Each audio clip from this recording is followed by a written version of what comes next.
미스터 트롯 3편이 첫 방송부터 엄청난 화제를 모으며 시청률 12.85%를 기록하며 시작부터 대박을 터뜨렸습니다. 그러나 그보다 더 큰 주목을 받은 것은 이 방송에서 터져나온 충격적인 순간들입니다. 특히 43년 차방송 대선배 이경규 씨와 국민 트로트 스타 이찬원 씨의 날카로운 설전은 시청자들의 혼을 쏙 빼놓으며 온 국민의 관심을 한몸에 받았습니다. 이 두 사람의 팽팽한 대립이 단순한 의견 충돌로 끝날 줄 알았다면 여러분은 큰 오산입니다. 이는 세대 간의 충돌과 새로운 시대의 가치를 보여주는 상징적인 장면으로 기억될 것입니다.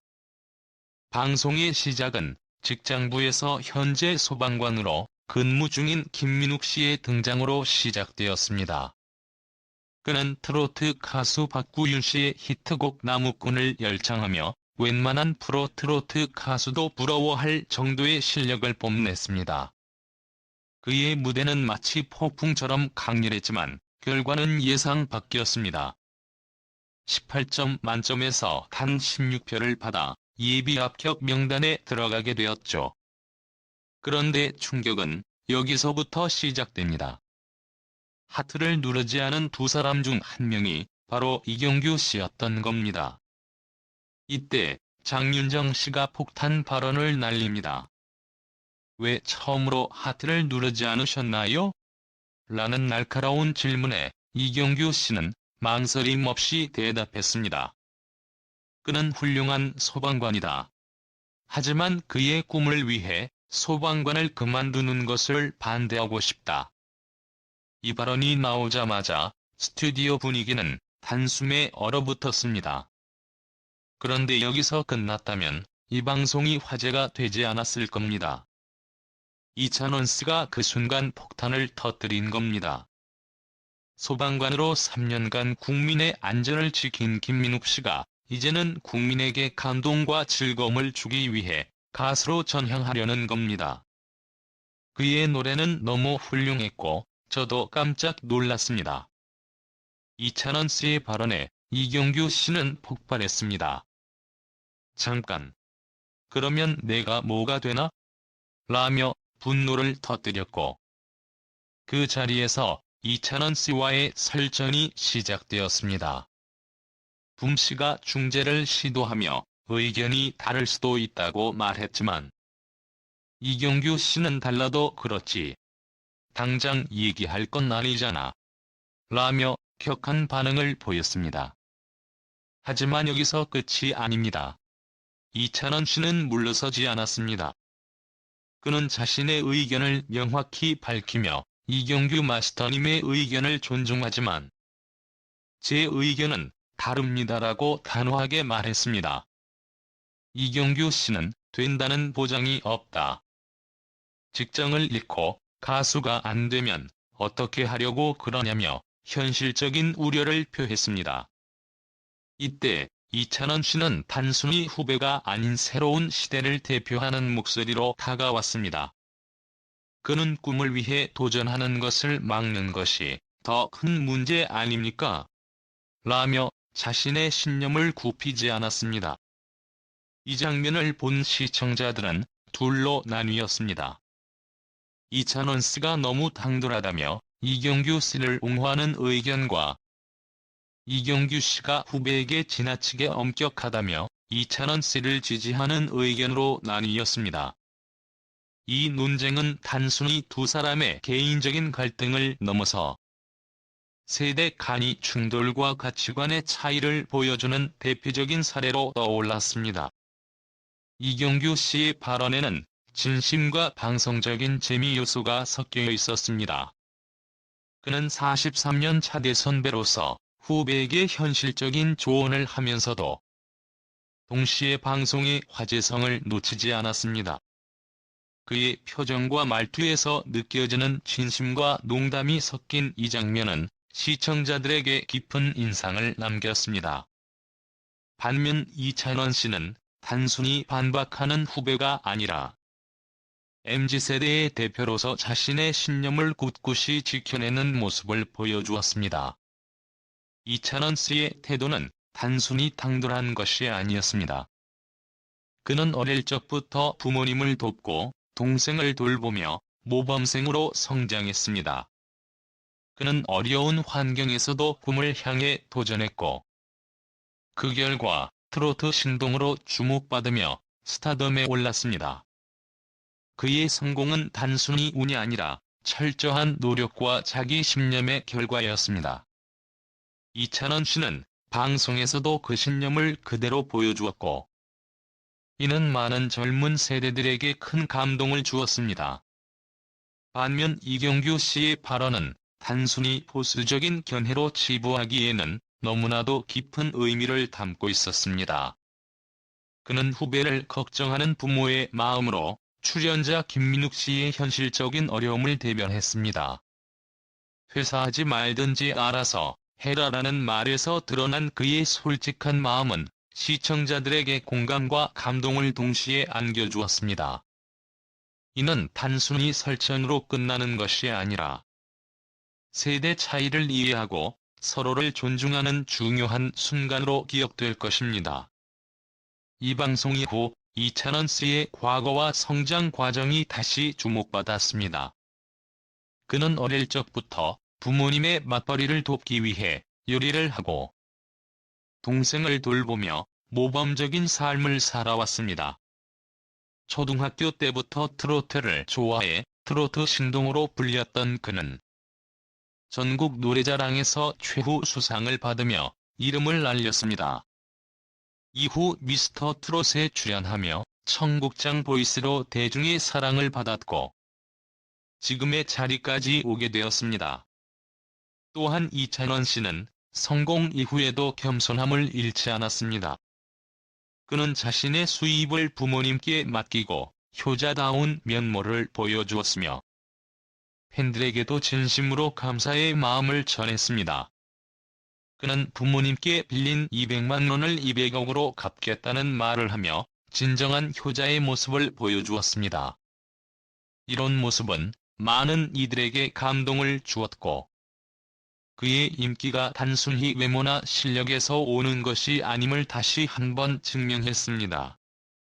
결국 미스터 트롯 3편은 단순한 오디션 프로그램을 넘어선 세대 간의 갈등과 화합을 보여주는 장이 되었습니다. 이경규 씨와 이찬원 씨의 설전은 단순히 방송의 재미를 위한 것이 아니라 서로 다른 가치관을 이해하고 존중하는 과정을 보여주는 중요한 순간이었습니다. 이 방송을 통해 많은 시청자들이 세대 차이를 넘어 서로를 이해하고 존중하는 방법을 배웠을 것입니다. 앞으로 이경규 씨와 이찬원 씨가 만들어갈 새로운 방송의 이야기가 더욱 기대됩니다. 이들의 진심 어린 설전이 시청자들에게 큰 감동을 준 것처럼 앞으로도 많은 이들에게 감동과 즐거움을 줄 수 있기를 바랍니다. 그동안 최근 한 기자회견에서 트로트계의 신성 최소희가 던진 한마디가 대한민국 전체를 뒤흔들었다. 그 주인공은 다름 아닌 트로트의 살아있는 전설 이찬원이었다. 이 회견은 단순히 이름을 거론하는 수준이 아니었다. 충격과 감동이 교차하는 그야말로 대한민국 트로트 역사를 새로 쓸 만한 폭발적인 순간이었다. 최소희가 고백한 그의 존경과 비하인드 스토리는 모두의 심장을 쥐어짰다. 이날 기자회견에서 최소희는 이찬원을 내가 진정으로 존경하는 우상 같은 존재라 칭하며 눈물까지 보였다. 연예계라는 곳이 경쟁과 이익으로 점철된 곳이라는 사실을 감안하면 이는 충격적인 발언이었다. 특히 트로트처럼 냉혹한 현실이 도사리고 있는 장르에서 동료 가수에게 이처럼 공개적으로 존경을 표하는 장면은 거의 전무후무한 일이다. 트로트는 대한민국 대중음악의 뿌리 깊은 전통이다. 20세기 초 일제강점기 시절에 형성된 이 장르는 애환과 흥, 그리고 서민의 정서를 대변하며 수많은 스타를 배출해왔다. 이런 전통 속에서 이찬원은 독보적인 위치를 차지하고 있는 인물이다. 그의 탄탄한 발성과 무대의 압도적인 존재감은 누구도 부정할 수 없다.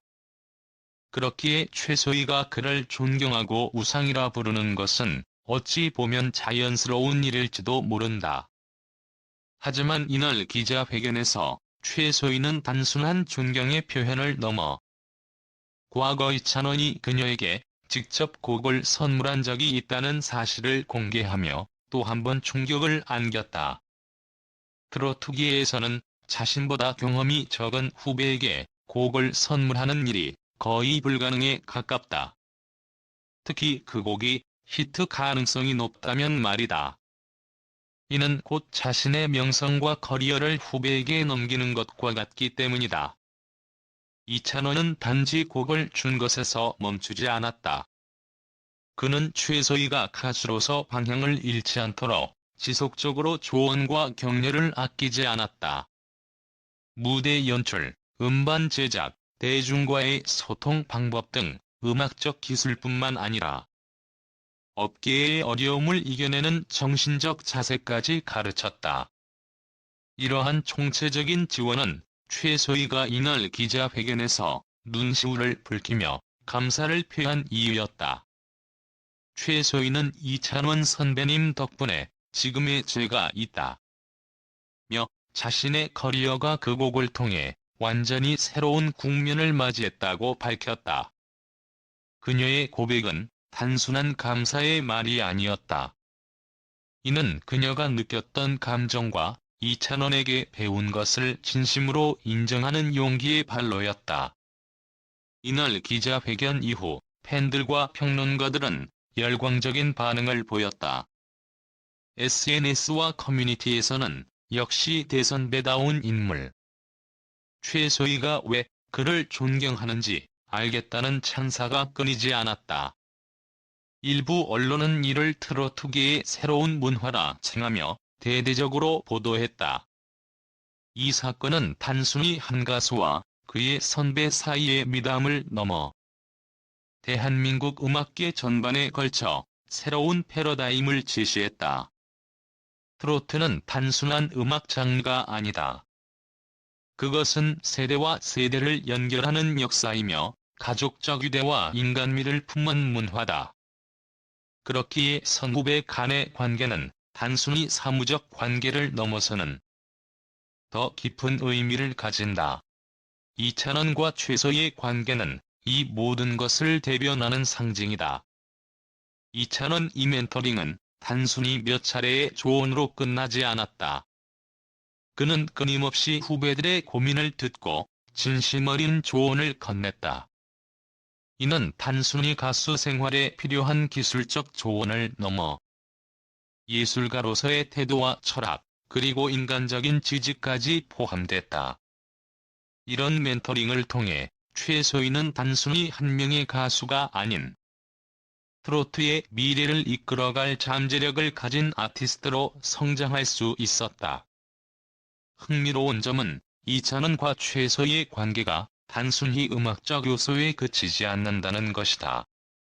이는 예술가로서 가져야 할 철학, 어려움을 대하는 태도, 그리고 삶의 가치관까지 포함한다. 이찬원은 단순히 히트곡을 남기는 것에 만족하지 않고 자신의 경험과 노하우를 후배들에게 전수하며 트로트 장르의 지속 가능한 발전을 위해 노력해왔다. 이번 사건은 단지 트로트 장르에만 국한되지 않는다. 발라드, 힙합, 인디 등 모든 음악 장르는 결국 사람 간의 관계에서 시작된다. 이찬원과 최소희의 관계는 단순히 선후배를 넘어 예술적 가치를 재발견하고 세대를 이어가는 귀중한 문화적 자산으로 남을 것이다. 최소희는 기자회견 말미에 이찬원 선배님께 받은 도움과 배움을 잊지 않고 저도 후배들에게 그런 존재가 되겠다고 밝혔다. 이는 단순한 선언이 아니었다. 그녀의 말에는 선배에게 받은 은혜를 후배들에게 되갚으며 트로트 장르를 더욱 풍성하게 만들겠다는 굳은 의지가 담겨 있었다.